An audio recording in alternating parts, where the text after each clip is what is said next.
Welcome into This is Baseball. I am Brandon Johnson. We've got about 20 plus games left in the regular season, and we have lots of teams still jockeying for position to get into the postseason. These division battles have been really entertaining coming down the stretch. Starting off the American League West, we've been kind of hyping that up over the last few weeks. The Houston Astros have jumped out in front and are in first in the AL West. They have a 2-game lead on the Texas Rangers right now. Seattle Mariners are 2.5 games back. If the season ended today, the Seattle Mariners would miss the playoffs entirely.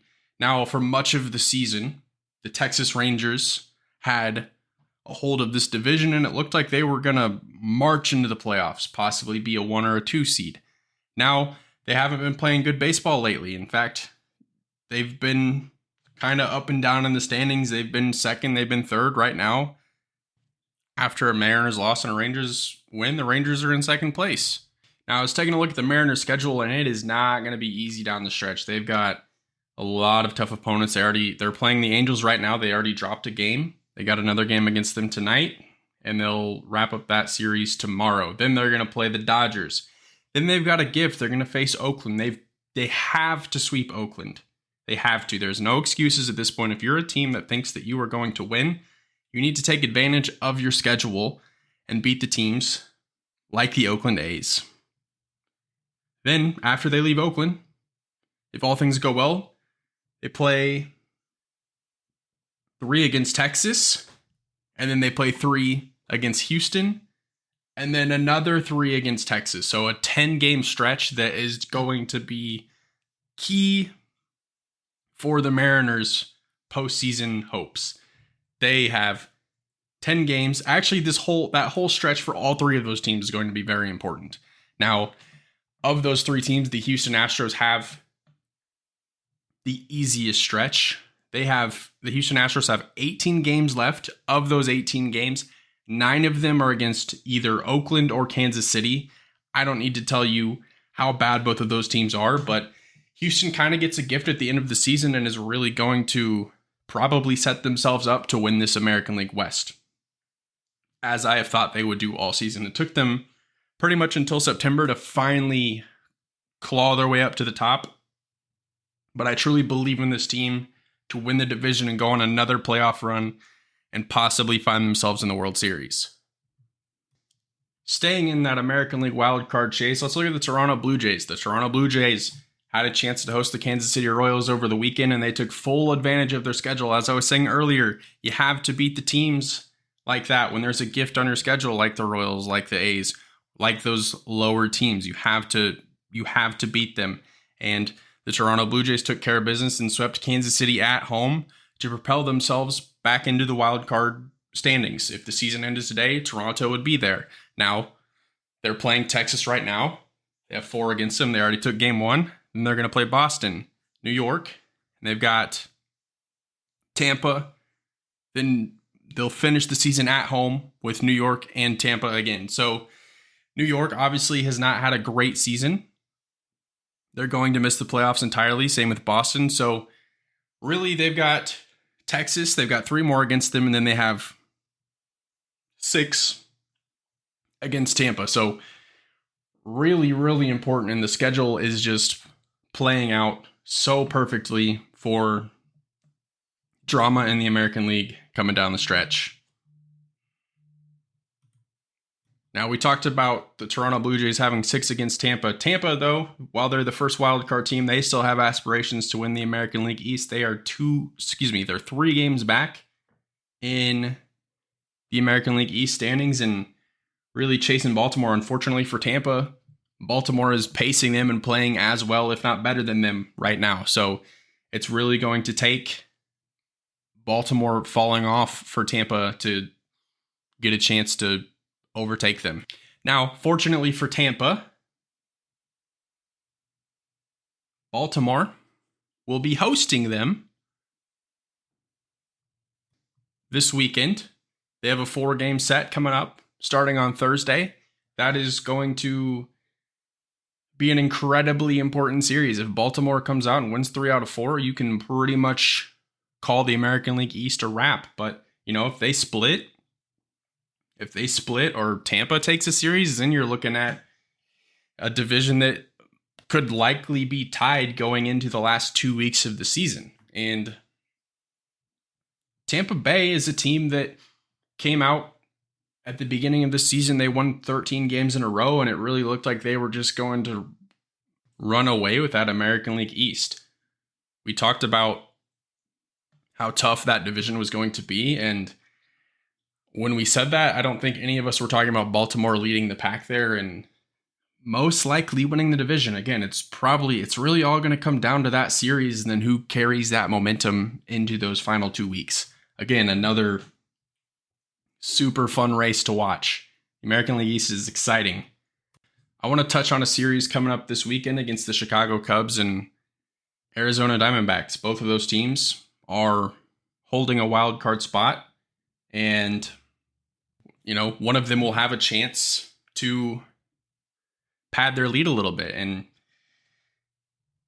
the National League, I've been saying it's wide open. I mean, Miami, San Francisco, and Cincinnati are all right there breathing down their necks.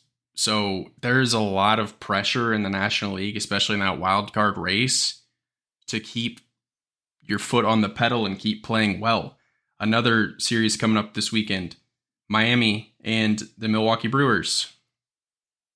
Milwaukee, again, while they're leading their division, they're not comfortable. They're only 3 games behind Chicago. Chicago could easily jump up and take that division, take the lead in that division. And they're not going to they're going to have a chance at the end of the season, the Cubs are, to go into Milwaukee and, make things really interesting. If they go into Milwaukee and let's say they're 2 games back, which is not unreasonable to think, considering they're 3 games, I think they can gain a game in 2 weeks. And listen, you go into Milwaukee and you're the Cubs and you take 2 games, take 2 out of 3. Really, I mean, you would need to sweep because there's no game 163 anymore, but you're putting a lot of pressure on Milwaukee if you come into that series with a 1 or 2 game deficit. I look at the Atlanta Braves and they've got a 15-game lead in the National League East, and their magic number is 4, and obviously they're not going to give that up anytime soon. They're going to have a first-round bye in the playoffs, and they're probably going to be joined by the Los Angeles Dodgers, who are 12 games up in their division ahead of Arizona. And the Dodgers and Braves are interesting because the Dodgers, I had them winning the National League West. They were kind of jumbled around with Arizona and San Francisco for a while, and this is a team that still thinks that they can go and win a World Series. They're obviously built to have that sustained success, and they're a team that over the last decade has made deep runs in the playoffs. They've been to the World Series multiple times. They've come up short a lot. If I'm being honest with you, the Los Angeles Dodgers over the last decade are a team that I would consider to have underperformed given their roster and their talent that they have in their organization. Now they finally got the monkey off their back and won the World Series in the abbreviated 2020 season. Now it's up to you whether or not that you think that championship is legitimate. In the eyes of the Dodgers, it is, but I understand if you think, hey, go win an actual full-length season championship. And I'm kind of in that camp, and it's not to discount the 2020 season, but they had multiple chances many times and came up short. And you can say what you want about 2017, 2018. Things happened, cheating happened, but the point is, this is a perennial playoff team, a team that you can pretty much just lock in at the beginning of the season to win that National League West outside of a fluke year from the San Francisco Giants. So for me, there's a lot of pressure on the Dodgers in this postseason.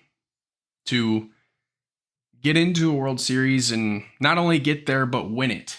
And I do think that in order for them to get there, they will have to go through the Atlanta Braves. The Atlanta Braves, to me, are a team that doesn't seem to, have any chance of slowing down anytime soon. And they're going to take arguably one of the greatest Braves teams of all time into this postseason and win the thing. I think so. But at the same time, it's so funny. I say that, Dodgers are World Series champions, but at the same time, I wouldn't be surprised if they lose in the division series, because that's just baseball. I think the best thing about baseball is you get into the postseason and it really does restart. The records restart. You get hot at the right time. Just ask the 2006 Cardinals. I believe they won 83 games that season. They were one of the worst teams heading into the postseason, and they ended up winning the World Series. So really all it takes is for you to get there. Just because you have the best record doesn't necessarily mean or set in stone that you are World Series champions. Now, obviously, the Houston Astros made that happen last season. They were the best team in the American League and the best team in all of baseball, and made just quick work of the American League and then handled the Phillies in the World Series. Now, that just doesn't always happen. Looking back to that 2006 season, the New York Mets were far and away the World Series favorites. They had won more games than anybody. I believe they had won 97 games, but they ended up losing to the St. Louis Cardinals in 7 games with one of their best players striking out looking. But all in all, I do hope that it is Dodgers Braves in that NLCS, because I'm big on the best teams, playing for and trying to get into that World Series, that championship game of their respective league. And I know the Braves have just won a World Series a couple years ago, but this is a team that, man, we have not seen a team like this in a long time. So I think that there's a pressure and a feeling that we need to get this done because of what we have accomplished so far this season for the Braves. Now, obviously, there's always a want to win, but I think that they need to win. Just this season, I think, based off of everything that they've done, they're blowing everybody out of the water in most major statistics. And if you do that and you don't finish the job, then, it was really all for nothing at the end of the day. So I hope they don't waste it. I don't think they will. They're a deep roster. They're probably the best roster in the league, and just a team that has been one of my favorites to watch all season long.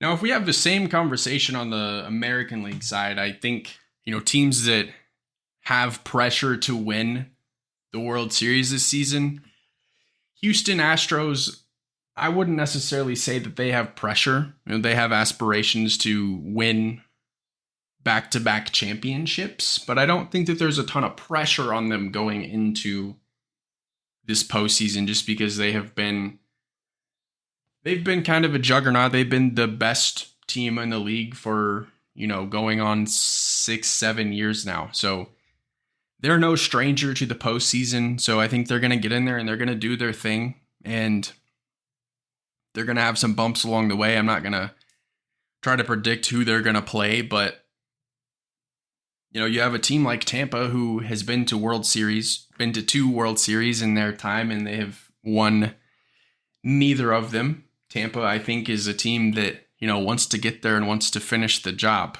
Baltimore's right there as well, though. They made the playoffs 6 years ago, 2016, and